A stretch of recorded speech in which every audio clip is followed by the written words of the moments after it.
TV Mancha. Programa da TV Mancha. Estamos muito contentes essa semana por tudo que aconteceu semana passada. Vamos dar nosso boa noite já para o nosso convidado especial. Leivinha está aqui conosco. Boa noite, Leivinha. Boa noite, amigos. TV Mancha, prazer poder estar aqui nessa roda aí de companheiros. Muito bom estar com vocês. Boa noite, Paulinho. Boa noite. A gente vai ter que falar, né? O André foi buscar o Leivinha e o Dedé falou que no meio do caminho ele perguntou pro Leivinha se ele era goleiro. O Leivinha tá aqui.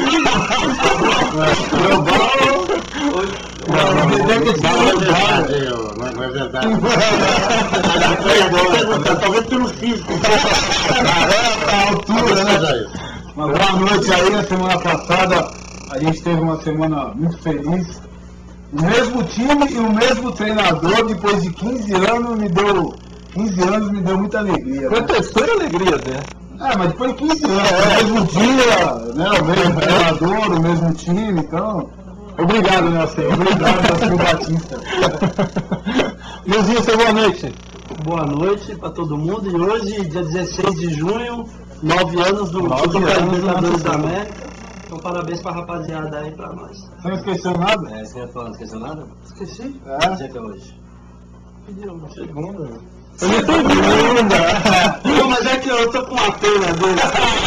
Não dá pra ver que eu sofri todo. Tá aqui parando. Mas o time que perde pra um cara que tem que... Mas você lembra que eu falei, ó? Eu falei assim, ó, nosso time A perdeu pro time B deles.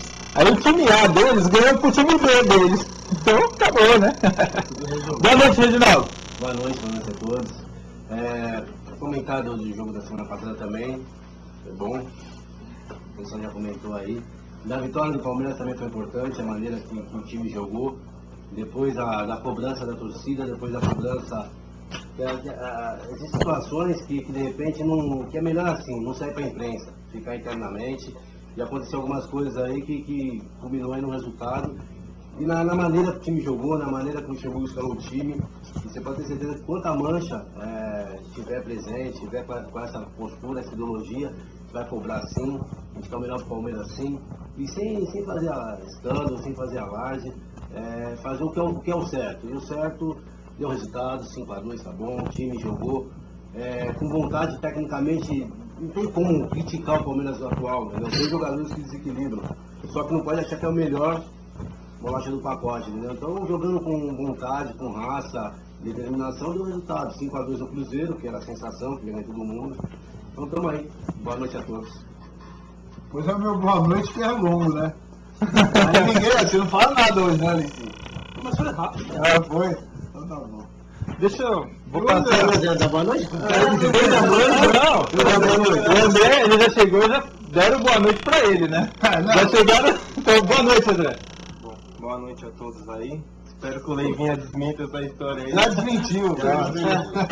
Ele não percebeu. Então, o Dedé tá querendo derrubar, hein, mano. Tá mesmo. E acho que meu tio tá morrendo de inveja lá, porque o ídolo dele era o Leivinha. Legal. Inveja e raiva, né? Fala, o cara não sabe nem quem é. Pô, mas ele que me levou em jogo do Palmeiras. Tá certo.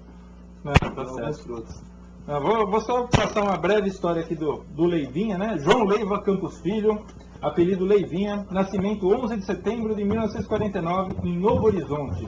Jogou pelo Linense, Português em 1968, Palmeiras de 69 a 75 e Atlético de Madrid de 75 a 78. E encerrou sua carreira lá no time do Jardim Leonor. Foi bicampeão brasileiro 72-73, campeão paulista 72-74 pelo Palmeiras, campeão espanhol na temporada 76-77 pelo Atlético de Madrid. Fez 27 partidas pela seleção e foi à Copa de 74. Fez 105 gols pelo Palmeiras e jogou 263 partidas. Um marco na história do Leivinha foi que ele foi o autor do 1000º gol da seleção brasileira. E isso ficou para a carreira do Leivinha muito marcado e pouca gente divulga isso. Só que para uma pessoa, para um jogador, é uma honra ser o autor do 1000º. E ele mesmo já disse uma vez: eu posso não ter feito 1000 gols como o Pelé, mas eu fiz o 1000º gol da seleção. Não é isso, Levinha? É verdade. E passou agora há pouco mesmo, passou esse lance do 1000º gol contra a Bolívia. E a verdade é que para mim tem um significado importante, porque jogando pela seleção brasileira, no Maracanã, eu fiz o 1000º e o 11º. Se bem que o pessoal na época nem prepararam nada para mim, porque claro que existiam ali ao meu lado jogadores muito mais famosos do que eu. Esperavam que os Já esperavam que os outros fossem fazer o gol. Quer dizer, estou esperando até hoje aquele cartãozinho, mas tudo bem. O importante é que eu fiz, e eu sempre brinco, como você disse, que, claro, 1000 gols, eu acho que eu cheguei a 350, que foi muito, mas pelo menos o 1000º está ali marcado e fico satisfeito com isso. Olha, você acha que,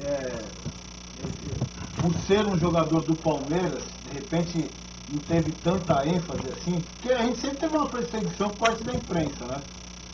Realmente, talvez possa ter tido alguma influência nesse sentido, né? Agora, principalmente jogadores com muito mais destaque, né? O caso do Ademir da Guia, por exemplo. Muita gente dizia, como é que o Ademir nunca é convocado para uma seleção? Eu tive a oportunidade de ir com o Ademir em 74, na Copa da Alemanha, mas no final ele era praticamente ficou descartado, né? Só jogou naquela última partida, que foi na decisão do 3º e 4º lugar contra a Polônia. E foi até curioso, porque ele, como já não fazia parte do esquema do Zagallo, é claro que o jogador deixa de fazer parte, tá vendo, daqueles jogadores que sempre vão ficar no banco, sempre tem que estar preparados, né, para o jogo. E o Ademir, como sempre foi um cara que, embora magrinho, sempre come muito, então já tinha praticamente descartado a participação dele no Mundial. E eu ao lado dele, porque nós inclusive dividimos o mesmo quarto, a gente estava almoçando e o Zagallo passou por ele no dia do jogo. E um jogo importante, afinal contra a Polônia, decisão de 3º e 4º lugar de um Mundial. Aí ele chegou, ele viu o Ademir, já estava na segunda sobremesa. O Zagallo falou, você não vai comer muito? Você vai jogar daqui a pouco. Imagina o Ademir, eu olhei para ele assim, eu comecei a rir, eu estava engessado, né, que eu machuquei no 3º jogo. Eu nunca vi o Ademir vermelho assim, aí eu comecei a rir, eu falei, não acredito, o Bolão, chamaram ele de Bolão, né, ou Divino. E não é que ele foi lá, quer dizer, na hora teve aquele sobressalto, falei, pô, que belo treinador esse, como prepara um jogador a entrar numa partida tão importante.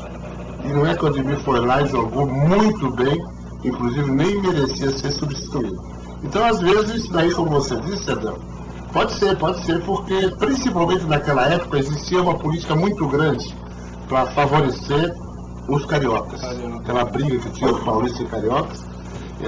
Toda a comissão era do Rio de Janeiro. Infelizmente, parece que hoje já não existe tanto assim. Hoje já está um pouco dividida nesse aspecto, né? Mas naquela época tinha muito disso. Deixa eu só fazer uma pergunta. A Mancha é uma torcida nova, ela é de 83. Eu não vi você jogar, acho que a grande maioria aí do pessoal da Mancha, do povo da Mancha, não viu seu futebol. E dizem que você era um atacante craque, né? Um centroavante técnico, né? Hoje em dia, é difícil fazer esse comparativo, mas hoje em dia, eu ouvi um comentário que o futebol, não sei se é parecido com o Kaká, ou algo nesse sentido. Como é o seu futebol, o futebol de hoje? É no meio de mundo. Não, a verdade é a seguinte, eu acho que é difícil fazer hoje comparação, porque hoje a técnica não prevalece no futebol atual. Naquela época, hoje é mais a força física, né? Então eu era um jogador técnico, tinha uma facilidade muito